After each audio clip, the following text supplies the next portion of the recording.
All right, what do we got here? We got the dumb dunker. Create the function from the given domain and range. All right, so the number one thing that I would find is I would find the thing that we call the slope, okay, and that's the number that's connected to x, okay? So right here, I would find this number first. How do you find the number that's connected to x? That's called the rate of change. We did this all the way at the start.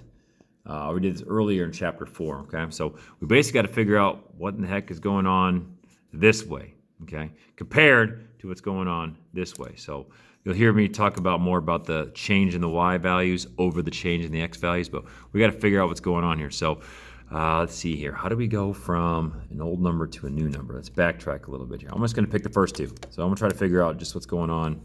It's a function, so it should be the same thing. So we'll figure out what's going on here. All right. So I ended up at 2910, negative 2910.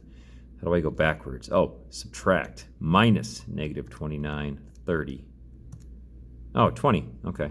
So it looks like from here to here, I added 20. Sorry, my pen's acting funny. Apologize. Here we go. All right. I added 20, and then what happened from x value to x value? I added 2.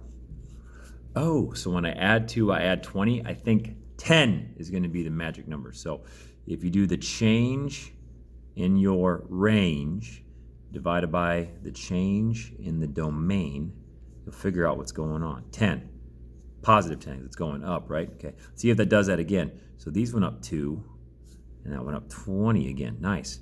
So that went up 2 plus 20. Again, that magic number 10 shows up.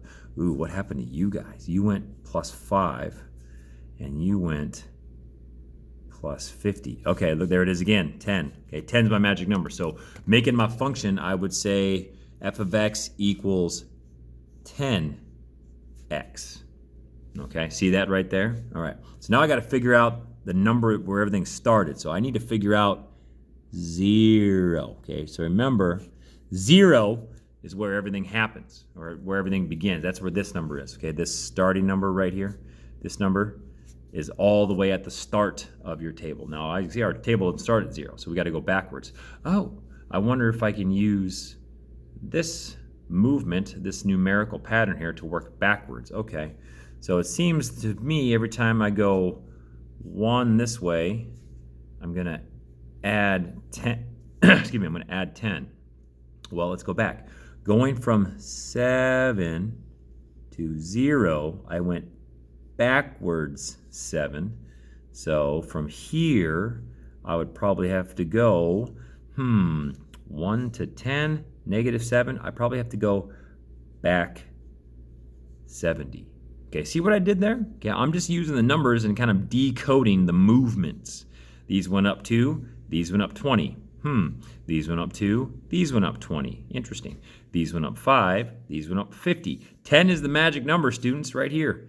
10 is the magic number that's doing all the moving. So you can apply that however you want. So if I want to go back to 0 by subtracting 7, then I better copy and paste that move, but I better take it times 10, right? So I got to go back 70. So that's a little calculation I can do right here.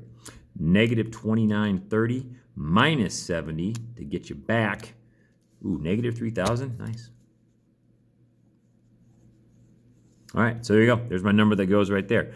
Type it like that, no spaces. So I'd go 10x minus 3,000. No spaces, just numbers and variables and operations. All right, now just to make sure I did it right, okay, take 5 seconds here to test your function that you just built. Okay, watch this. I'm going to go 10x minus 3,000. Here we go. Let's go to the table. Get rid of these extra values. I don't need you. I need to do a better job of clearing out my tables. All the math from my previous problems are still in there. If I plug in a 0, I should get negative 3,000. All right, cool. There we go. All right. If I plug in a 7, I should get u. Yeah. 9, 11, 16. Look at that. Beautiful. Isn't that nice? Sweet. There you go.